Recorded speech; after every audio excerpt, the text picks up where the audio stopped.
சந்தைக்கு வந்த புதிய கண் மருந்து. இனி கண்ணாடி வேண்டாம், சொட்டு மருந்தே போதும்.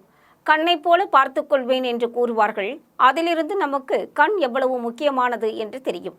கண் வலிமைக்கும் பார்வைக்கும் சிறந்த உணவுகள் உள்ளது. கண்ணில் தூசி விழாமல் பாதுகாக்க இமைகள் உள்ளது. கண் பார்வை குறிப்பிட்ட வயதிற்கு பிறகு சிறிது மங்கும்.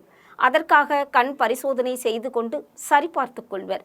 அதே சமயத்தில் சொட்டு மருந்துகளையும் கண் மருத்துவர்கள் பரிந்துரை செய்வார்கள். அப்படியாக புது கண் சொட்டு மருந்து ஒன்று உபயோகத்திற்கு வரவுள்ளது. இந்த சொட்டு மருந்தின் சிறப்பு என்னவென்றால் கண்ணாடி அணிய தேவையில்லை என்பதுதான். வாங்க விரிவாக பார்ப்போம். ஜெம் தொலைக்காட்சியின் சிறப்பு தொகுப்பு இது.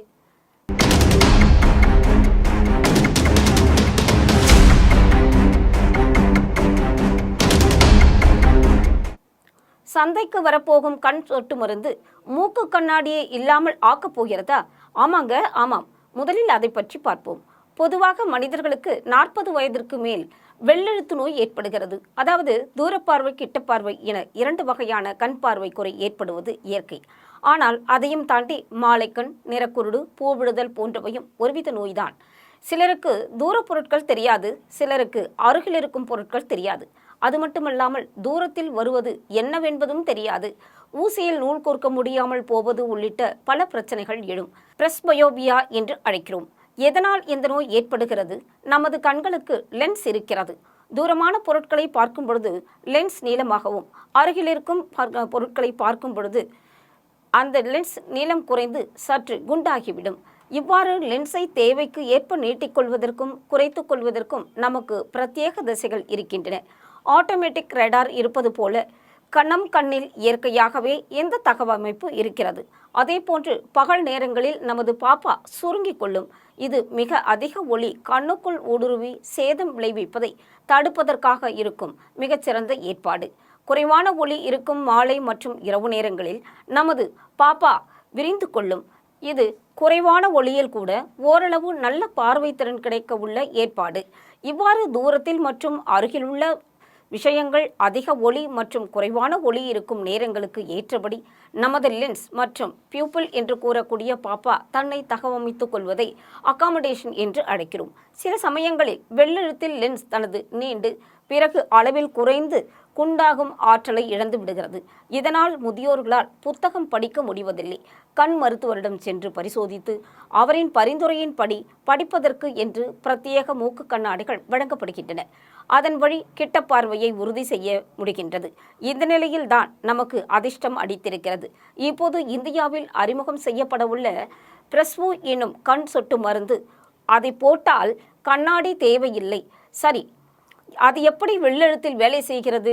வெள்ளெழுத்து இருக்கும் தாத்தா பாட்டி ஒரு செய்தித்தாளை கண்ணாடி இல்லாமல் படிக்கச் சொன்னால் என்ன செய்வார்கள்? கண்களை சுருக்கி சுருக்கி படிப்பார்கள் இல்லையா? அவ்வாறு கண்களை சுருக்கும் பொழுது அவர்களது பாப்பா சுருங்கும். அதனால் குண்டூசி ஓட்டை விளைவு மூலம் சற்று பார்வை கூடும். அதே விளைவை பயன்படுத்தி பைலோகார்பின் எனும் மருந்தை கண்களில் சொட்டு மருந்தாக விடும் பொழுது நமது கண்களின் பாப்பாவை சுருங்கச் செய்து அதன் வழி கிட்ட பார்வையை தெளிவுறச் செய்கிறது. இந்த பைலோகார்பின் கண் சொட்டு மருந்து கண்ணோய் சிகிச்சையியலில் புதிய வரலாறு என்றால் அதுதான் இல்லை.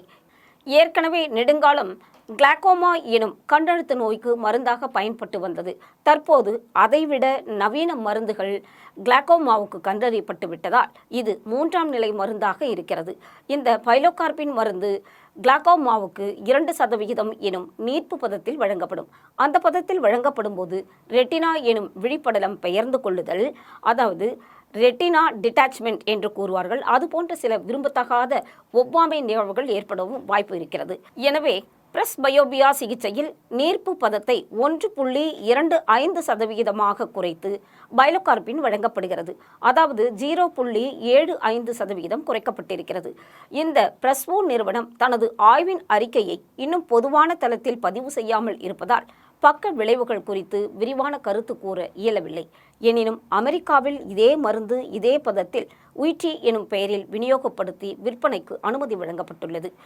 அதில் தலைவலி, சொட்டு மருந்து போட்ட சில நிமிடங்கள் கண் லேசான எரிச்சல், கண்ணீர் சற்று அதிகமாக சுரத்தல், சில நிமிடங்கள் கண் பார்வை மங்குதல் போன்ற அளவில் குறைவான பக்க விளைவுகள் ஏற்படுகிறது.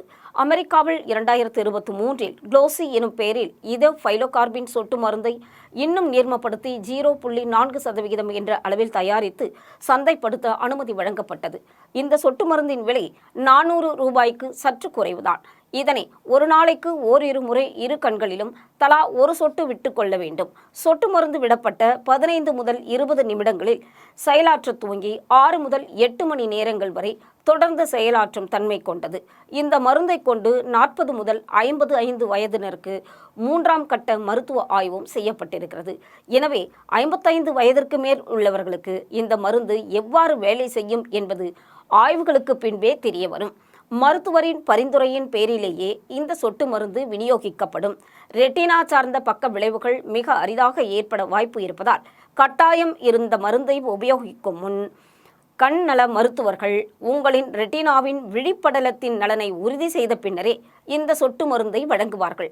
இந்த சொட்டு மருந்தை கண்களில் விட்ட சில நொடிகள் முதல் சில நிமிடங்கள் வரை கண் பார்வை சற்று மங்கலாக தெரியலாம். மேலும் குறைவான ஒளி நிலவும் மாலை மற்றும் இரவு நேரங்களில் இந்த மருந்தை போட்டுக்கொண்டு வாகனம் இயக்குவது மற்றும் இயந்திரங்கள் இயக்குவதை இன்னும் கவனத்துடன் கையாள வேண்டி இருக்கும்.